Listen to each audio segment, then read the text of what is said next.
네, 2020년 3월 16일 월요일 매일경제 일면 기사입니다.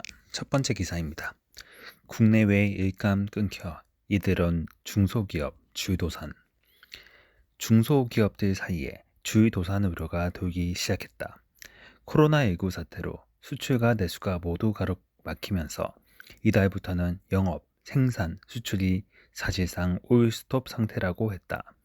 자칫하다 은행에서 자금 회수에 들어올까봐 힘들다는 말도 함부로 할 수 없는 처지다. 주조, 금형, 소성 가공, 용접, 표면 처리, 열 처리 등은 물론 동공업과 공구공업 등 대부분 소재 부품 장비 분야에서 고통스러운 목소리가 터져 나오고 있다. 유급 휴가로 버틸 수 있는 자금도 바득이 보이기 시작했다. 대기업은 버틸 수 있지만 중소기업은 조만간 속속 문을 닫아야 할 처지다. 하루가 급한 마당에 한 달 넘게 걸리는 정부의 대출 지원은 그림의 떡이다. 매일경제가 중소기업 중앙회 업종별 협동조합 이사장 20명에게 코로나19 사태에 따른 중소기업 현장 사태에 대해 들어본 결과 영업, 생산, 수출이 중단되면서 매출이 고꾸라지는데 뚜렷한 대책도 없어 기업들이 파국으로 치닫고 있었다. 금형, 용접, 표면 처리와 금속, 동공업 등 소재 장비 부품 산업 부문과 섬유 직물 등 소비재 산업 전반에 걸쳐 한 달 새 최소 30%에서 50%까지 매출과 주문이 감소하고 있다. 25년 동안 기업을 하면서 지금과 같은 위기는 처음이라는 경북에 위치한 섬유 생산업체 A사 대표.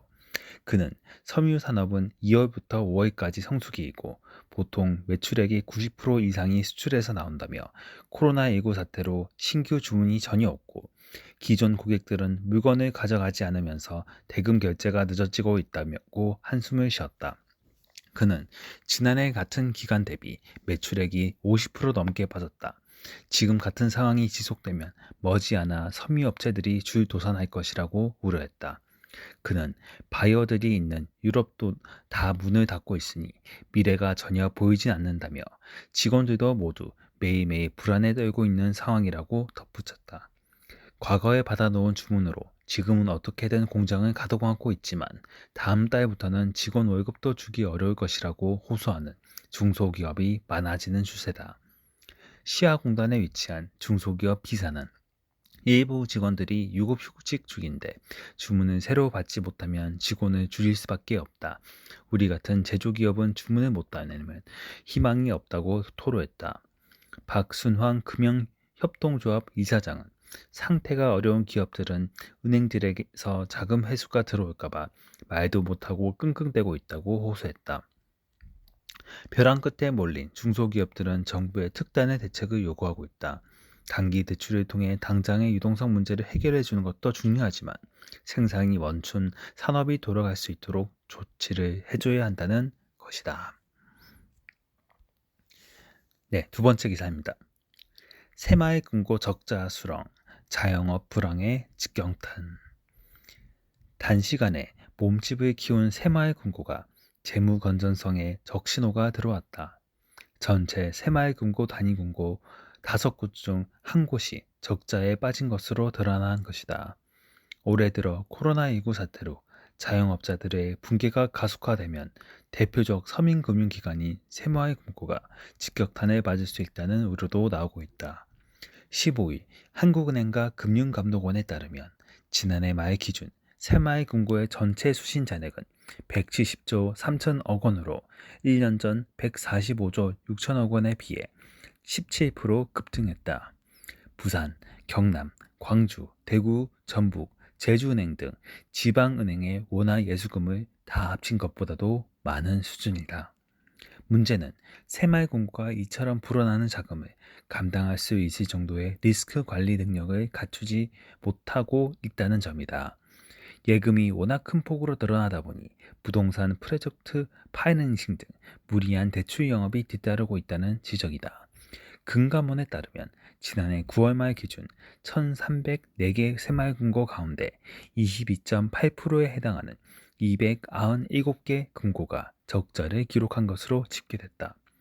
건전성 지표인 순자본 비율 잉여금, 충당금 통한 손실 흡수 능력 정도를 나타내는 지표는 4% 미만으로 떨어져 경영 개선 공고를 받은 곳이 66개, 자본 잠식 상태인 곳이 7개에 달했다. 네, 세 번째 기사입니다. 정부 특별 입국 절차 전 세계 확대. 코로나19가 전 세계적으로 유행하는 비상사태를 맞아 우리 정부가 전 세계 입국자를 대상으로 특별 입국 절차를 확대하는 방안을 검토하기로 했다.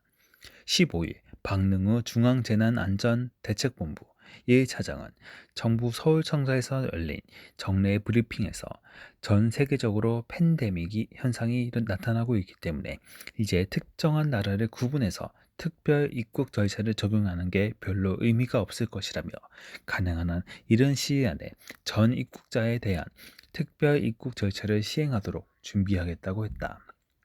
정부는 코로나19의 해외 유입을 막기 위해 지난달 4일 중국 본토를 시작으로 홍콩, 마카오, 일본, 이탈리아, 이란에 이어 이날 0시부터 프랑스, 독일, 스페인, 영국, 네덜란드에서 출발한 여행자를 대상으로 특별 입국 절차 적용에 들어갔다.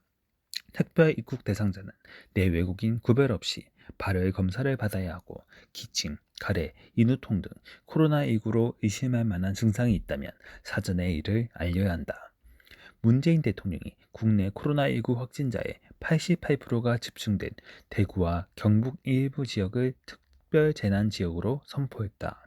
강민석 청와대 대변인은 문 대통령이 이날 오후 2시 10분에 이 지역에 대한 특별 재난 지역 선포를 제거했다고 밝혔다. 문재인 정부 들어 지난해 강원 고성 지역 산불에 이어 두 번째 특별 재난 지역 선포다. 감염병 확산으로 인해 특별 재난 지역이 선포된 것은 이번이 처음이다.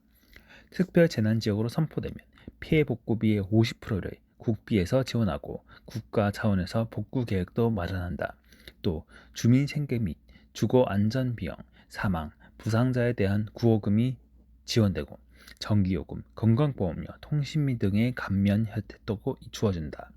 한편 국내 코로나19 신규 확진자 수가 지난달 20일 이후 23일 만에 처음 100명 아래로 떨어지는 등 감염 전파 속도에 어느 정도 브레이크가 걸리는 모습이다. 네, 오늘 마지막 기사입니다. 정권 심판이냐, 야당 심판이냐. 30일 앞으로 다가온 4.15 총선이 위성정당까지 앞세운 범진보와 범보수 간 진영 대결로 치러지게 됐다. 범보수 진영 비례위성정당인 미래한국당에 이어 범진보 진영 비례연합정당까지 가세하면서 그 어느 때 선거보다 안개 속 전국으로 들어섰다. 꼼수 대 꼼수 격돌이라는 비난이 거세다. 15일 정치권에 따르면 오늘 26일에서 27일 후보 등록을 앞두고 여야 주요 정당은 공천 막바지 작업을 진행 중이다. 각 정당이 선발한 대표 선수들은 다음 달 2일부터 13일간 공식 선거 운동으로 돌입한다. 만 18세 이상 유권자들은 재외투표, 사전투표, 총선 당일 투표 등을 통해 한 표를 행사할 수 있다. 각종 언론 여론조사에서 정권 심판론과 야당 심판론이 팽팽히 맞서고 있는 가운데 코로나19 사태와 중도층 표심, 준연동형 비례대표제 도입, 물갈이 공천에 대한 유권자 평가 등이 승패 변수가 될 전망이다. 특히 47개 비례대표 의석을 놓고 범진보와 범보수 진영이 벌이는 다툼이 주목된다. 집권 여당인 더불어민주당은 자체적으로 원내 1당을 차지하고 범진보 세력을 아울러 원내 과반 의석 확보를 목표로 하고 있다.